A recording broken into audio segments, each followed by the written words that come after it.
to the Muslim Reform Movement webinar. It is an honor to be with all of you. And we are coming to you now on the second day of Ramadan. So we want to first wish all of our Muslim colleagues, brothers and sisters, a blessed Ramadan on day 2 of our month-long fast of reflection and spiritual return and atonement. So whichever way you celebrate or practice Ramadan, we pray for all of you and I hope you wish you have a blessed Ramadan. I'm blessed to be joined by Ezra Nomani and Courtney Lonergan, our fellow leaders in the Muslim Reform Movement. I'll let them introduce themselves. Our session today, we picked a topic we thought would be very apropos to some of the isolation that folks have felt in the last year, and didn't realize that many people are not aware of the controversy that exists in Muslims having dogs and having dogs as pets, and how much we've all celebrated it and how much it's a teaching moment in the work that we do.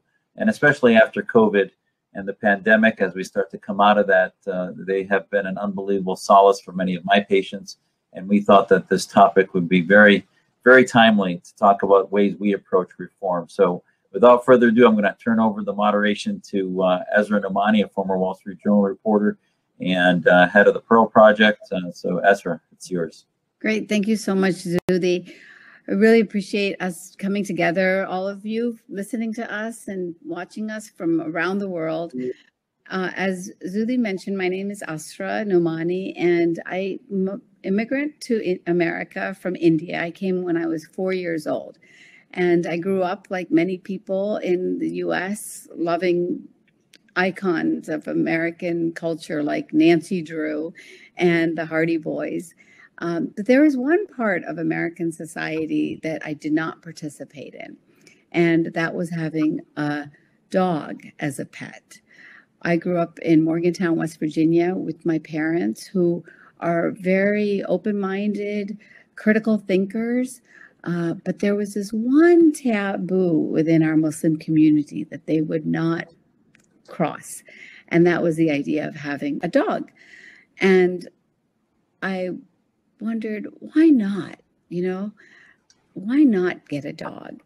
And the reason of the why not is because in our Muslim community, we have learned an idea that no angel will visit a home in which a dog lives.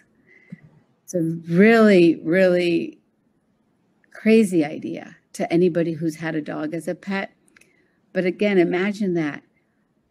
No angel will visit a home in which a dog lives, especially during this month of Ramadan when we reflect on ideas of religion and spirituality and the divine. This is a really profound question because a dog is a creation of the divine. And what is it? Why is it that we cannot have a dog in our home? So some 9 years ago, I decided after some research that in fact, I could bring a dog into our home, and went up the interstate to upstate New York, met a woman at a rest stop, and got our first dog ever in our family. Her name was Lily, and she was a Finnish Spitz, a beautiful dog that has auburn-colored fur and a greeting that's like a yodel. She comes from Finland, this breed. They're very sensitive in nature and very caring. And Lily was in our lives until just a few months ago. She passed away suddenly after a disease that I didn't know was within her. And this meeting that we're having today is in part a celebration of what I learned a dog can bring into your life. I ended up in my grief calling the ASPCA grief hotline, only to learn that it's out of business. But what I did is I reached out to research institutes. I learned about the dog-human connection. And I realized that the scientists are recognizing that everything that I was mourning in losing Lily was this profound. In these weeks since, I've spoken with Courtney and Zuthi, and we've spoken about the profound impact that dogs have had in our life and how important it is in the Muslim reform movement to also challenge this conventional wisdom that we've had in our community, that dogs cannot be our pets inside of our home. Because ultimately, what we know is that the dog is this beautiful creation.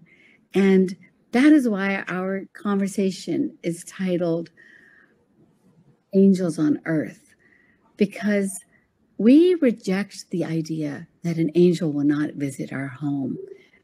As I was losing Lily, one of her doctors, Dr. Jenny, said to me, "Oh, how can this be that an angel would not visit your home? Dogs are angels." And that's what inspires us to talk today on this topic. So I'm so happy to have Courtney and Zuthi here together. Courtney comes to us from a very interesting perspective. You know, she converted to Islam. And Courtney, I'm just so touched by, the journey that you've had with dogs in your life. Can you share that with everyone? Yes. Yeah. Thank you, Asra. So I was born and raised in Alaska. Of course, had a lot of experience with dogs there. And I learned about Islam through college buddies at Oregon State and talking about Nation of Islam. And it was a good friend was like, "I think you're a Muslim. You need to read the Quran." And I read the Quran, and it was a personal journey for me. And I was like, "I'm a Muslim." And I'd run up to ladies in the grocery store and I'd be like, "Assalamu alaikum." And I'd be like, "I'm Muslim." And they're like, "You're not Muslim. You're a crazy white lady." I was like, "Oh." So I was like, well, I need to go engage with the mosque community. And when I went to the mosque community originally in Tempe, there was a lot of things I was presented with that were not what I had learned about Islam through my readings and through my research as a cultural anthropologist. And one of them was around dogs, that we weren't to have dogs, and that dogs were, I couldn't really get, a straight answer, just that we weren't supposed to have dogs. They weren't supposed to be in our house. What you mentioned, Asra, I remember her eye contact. My parents had a stressful relationship when I was little, and Ozzy was my everything. She was aware. Even since we talked last time, when we're talking about dogs that are dirty, I remember one of my earliest memories is using my diaper and Ozzy pulling me to my mom for a diaper change. So She made sure I was clean. She made sure I was safe. She was one of my, she was like a sibling and a best friend when I was growing up. So that was something, as an anthropologist, I wanted to really look into. And that's why I was so excited about us holding this conversation. That is amazing. When you were just talking about Ozzy, I was remembering that I used to do this game that I learned from Duke University researchers. And actually, an anthropologist has started a lab called Dognition, and they study the dog's brain. And what they do for anyone who wants to play a game with their dog is you avoid all the distractions around you. And you guys just got a new dog, right, Courtney, in your house? Yes. Yeah. What's your new dog's name? Rocket. And she's a terrier, which out here in Phoenix, people have the slang as a pit bull. And so, there's stigma around that. And she's a beautiful, kind, loving dog. Yes. Couple points. One important point is that there has been a propaganda campaign in the larger society against pit bulls, for example, right? Yeah. And that it was actually a campaign that was done against pit bulls. And the way that a lot of people outside of our Muslim community can understand what we're facing is that we have had a propaganda campaign against dogs. But I wanted to just tell you real quick that the game that you play is that you get rid of the distractions and then you yawn in front of your dog. And if your dog responds with a yawn, that means that your dog has empathy, because they are testing these emotional connections that we understand usually with human beings in dogs and finding that they exist. To me, her name was Betsy, and we obviously became a big part of my life, and was now I will tell you, it's interesting. You look at the hadith that Alan just posted there. It's about, you hear this culture, this cultural obstacle that exists, and it's about dogs in the home. And I confronted that, and we didn't. My dog was not allowed in our home. My parents, even though they're pretty moderate, and we had the dog basically with a kennel outside, and had its home and a door into the garage and stuff. So, and that's probably one of the reasons we chose a husky, so that they're used to doing that. But I took care of it, but it never came inside our home. So, I think that ultimately this is what needs reform. And I think the concept, even though the theological argument is based on the concept of what's nijis, and nijis in Arabic means dirty, unable to be clean in order to prey on. So the concept is that anything, and there's a hadith that Alan posted there that I don't know what the authenticity of what he posted exactly, but bottom line is that's the hadith that's discussed, that somehow dogs, wherever they've touched, you can't pray. And I find that to be absurd. We do wudu, we do ablution, we clean ourselves, etc. Hadith are either strong or weak. I don't know about the strength of that. The Prophet had dogs that were close to him. There's a ton of history in Islam.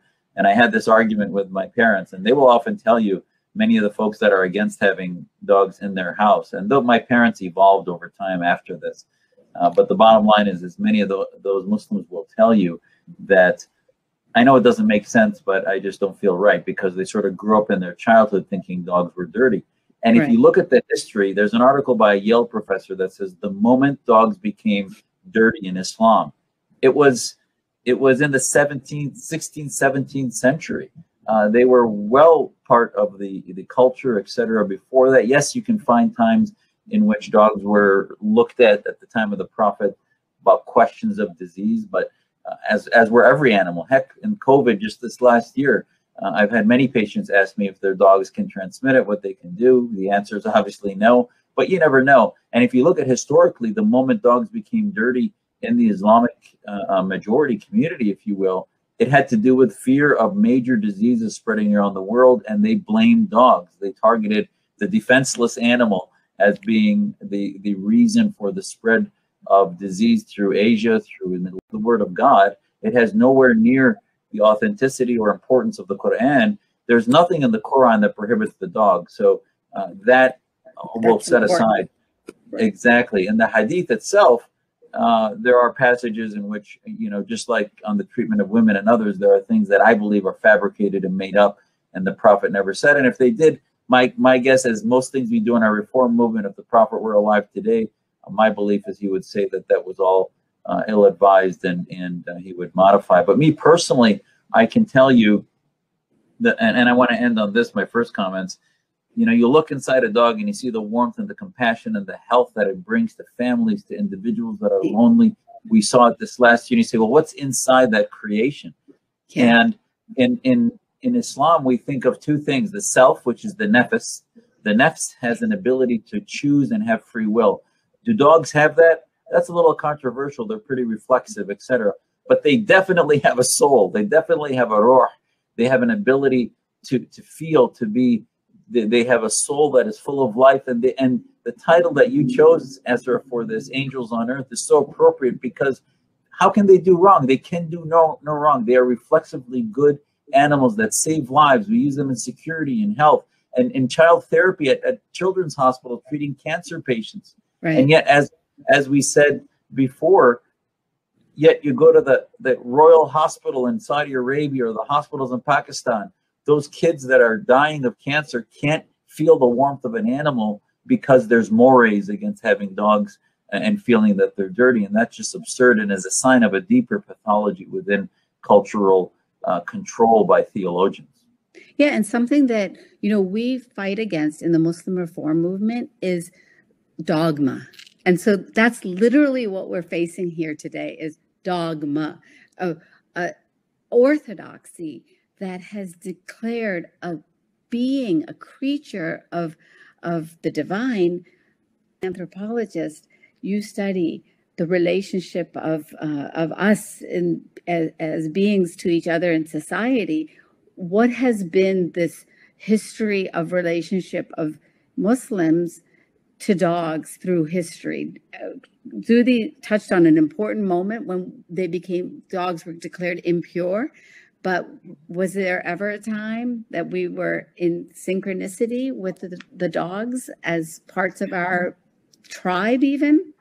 Yeah. So as you look back anthropologically, humans and then domesticated wolves, all of our current dog species come from two breeds of wolves, have lived in companionship and in partnership. Just recently, archaeologists in a site outside of Saudi Arabia found a burial site with humans and a dog that had survived arthritis, which leads us to believe that the dog lived to long age and then was buried with the humans in partnership. And this site is about 4,000 to 4,200 BCE. So we have historical and archaeological records going so far back. And we know that human beings across all different, all across the globe live together with dogs in partnership. And then cities, right? We start living in cities. And there was discussion that, once, we were in cities, dogs and humans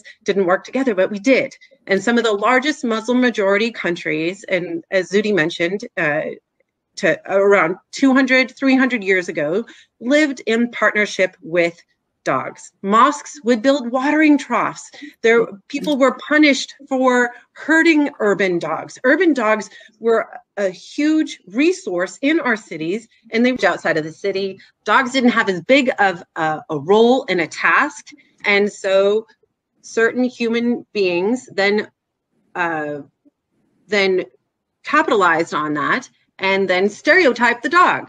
And then the dog was ostracized. And we can see that correlation within Muslim thought.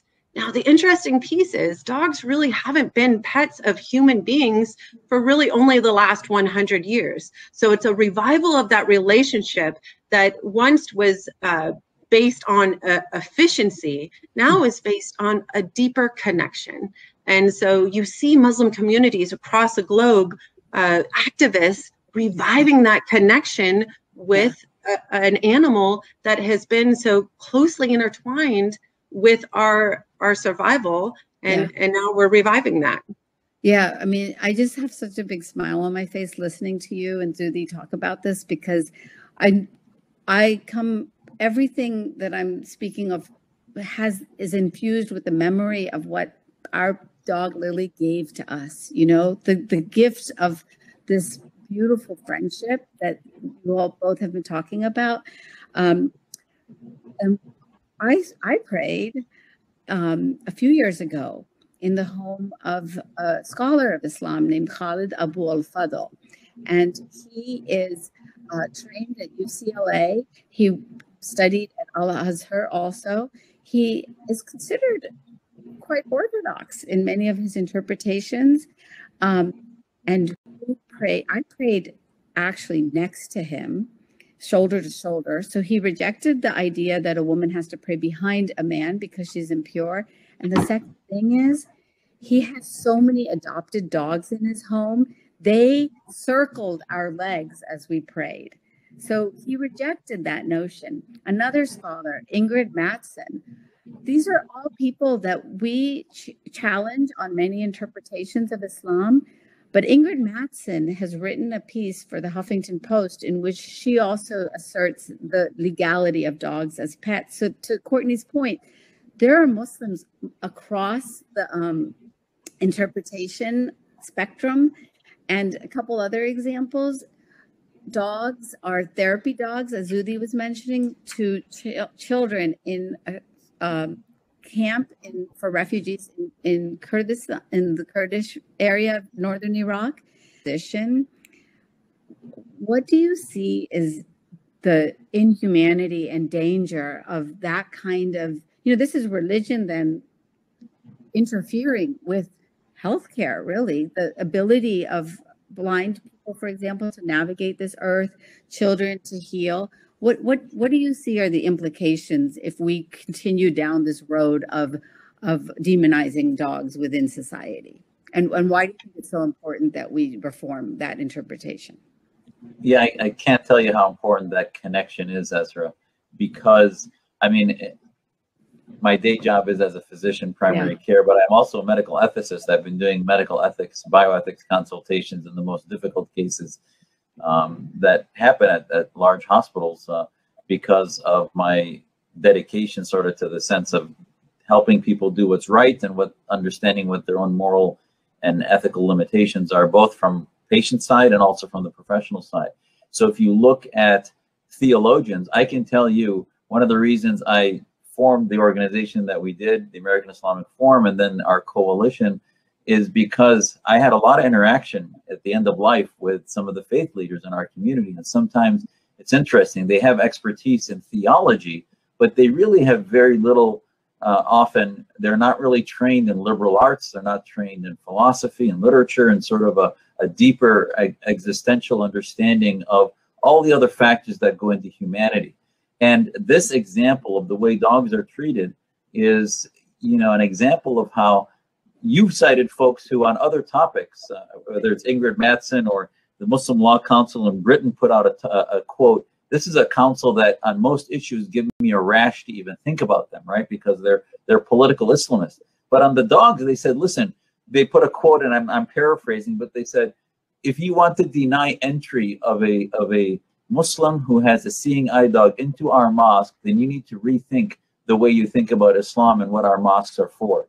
And that really tells you that if you expose the theologians, the Islamists, the theocrats to enough rational thinking, some of them will actually come around and realize they've been headed in the wrong path. And the more important thing is the rest of the community didn't stop any of those Muslims from coming into the mosque when these councils said that. So we see that now, for example, with the Abraham Accords. We're seeing from the pulpits, finally, they're recognizing Israel and doing things that were never seen from the pulpits. And that has a quick way to turn around society. So imagine if you started to have imams say, not only do we welcome dogs, we realize that they are a pathway to health, to security, to a passion. So many patients did not even think about suicide because they had dogs with them at their side during the isolation of the pandemic, and on, the things that they can do. I mean, in the chat here, there's, I think it was Helen that talked about a story about her own son's life who was saved by the dog in their home that alerted them. And many folks have realized that there's no way a creation like the humanity of a dog could be created by God, and then we say that somehow we want to keep a distance because it's evil or because it's dirty. That's just absurd. And I can tell you as a doctor that, you will know, just like the Abraham Accords on other issues, you will know that Muslims are beginning to actually critically think when the Saudi royal family's hospital has dogs that it brings to children with leukemia in their hospitals, when the Emirati hospitals start to allow dogs to come in for therapy, dogs into there, not have a special section. Like I grew up with my dog in a special section. My mom now has dogs in her home that my sister can bring. So I'm jealous that I didn't have that when I was younger. But people reform, people modernize, and they come to realize. And and every Muslim family has that kind of story where people evolve. And with dogs, they probably say, well, it's a minor compromise. But I think that template you could take into the way we treat other religions, the way we look at national governance and secular all the other things. I think this is such a teaching moment. Yeah, it becomes like a litmus test on our ethics, really, in that do we see the divine in all beings, including somebody from a different sect or somebody from a different religion or somebody from a different gender or sexuality. This is the truth about the best of religion, is when it allows us to see the worth and value of all beings. Courtney, when you had your own journey to this place of reform, rejecting the idea of dogs, the idea presented to you, you obviously, it was a personal one. And then Zudi's told us beautifully about his mom. My dad, he was just reflecting on Lily's life, and he said, you know, the beauty about her was that whether my dad was walking her in his 80s at his slow pace, or whether my son was walking her at his little jog of a pace, it was all great for her. There was that beautiful feeling of equanimity, right? That joy and yet calm and peace that we know with the dogs. What do you believe would need to continue to happen in our Muslim communities for our transformation in our relationship with dogs, so that the normative becomes that dogs are accepted inside of our homes, not the exception? I can't hear. Oh, yeah, there we go. We want to hear your voice. All right. Yes. So yeah, the young people are really our solution on this. I think to my son, who has been asked to represent the Muslim perspective on the Golden Rule at many interfaith dialogues, and he has explained that the Golden Rule for him is love and connection for animals and our biosphere. Wow. And I think back to when we had some Muslim Liberty Project youth come stay at our house when the children were young. And I was surprised at how fearful some of these students were of cats and dogs. And it was because they had been taught this as part of their faith tradition, and then they hadn't had personal experience with pets, with cats, with dogs. And, you know, my kids love animals, and they were trying to explain to these teenagers who were staying at our house that the animals weren't going to hurt them. And I think eye contact was a big piece. They weren't able to read the animal's body language. And it's just such a misfortunate disconnection, Right. Of our earth and the animals that are here. And so the more that we can help to bridge that divide. I used to work at a petting zoo, and I would help people overcome their fear of goats. So it's a person by person basis of kind of overcoming where this stereotype comes from, helping them to address their bias, and then engage with an animal, their spirit and their soul. Yeah, that's a really interesting point you make about the eye contact, because we know that another hadith that is used against women is that if you are to have eye contact with a woman, it's as if you're sleeping with her. And I know, and that's right. That's like shocking, but man, is that like pretty punitive, right?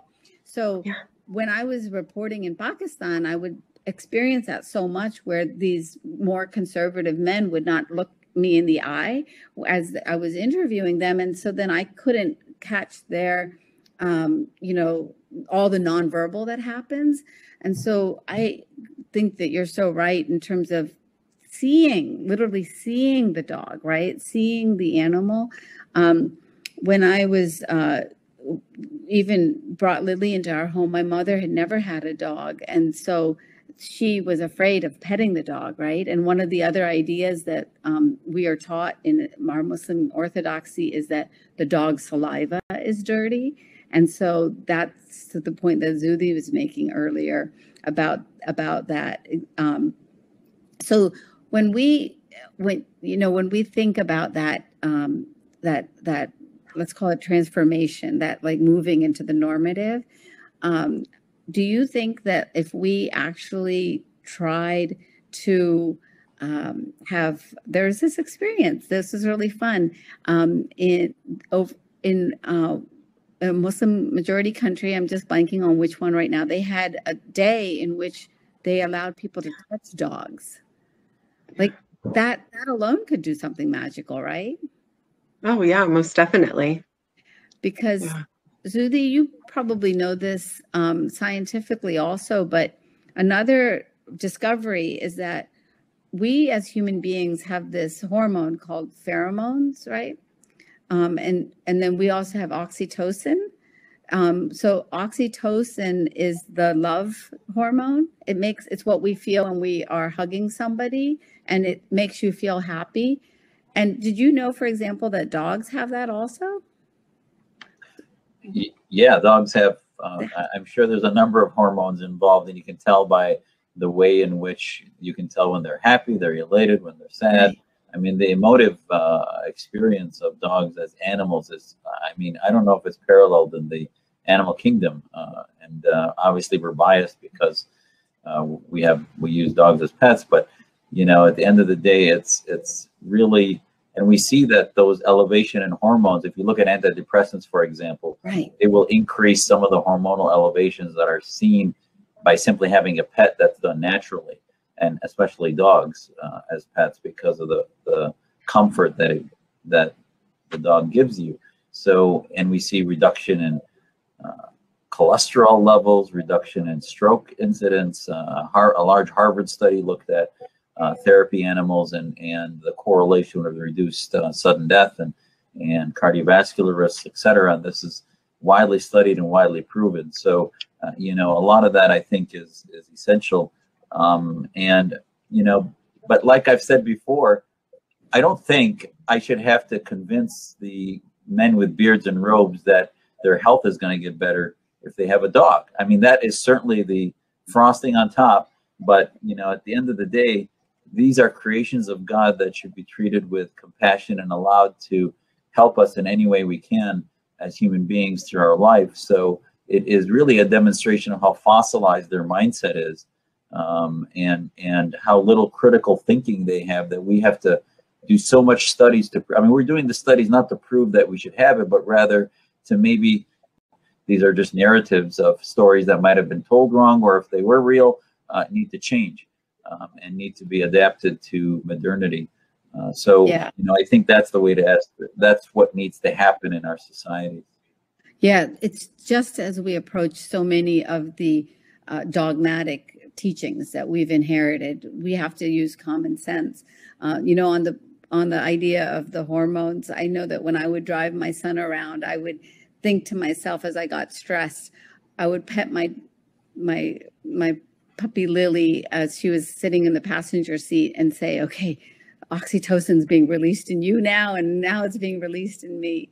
And I could actually feel the anxiety and the blood pressure go down.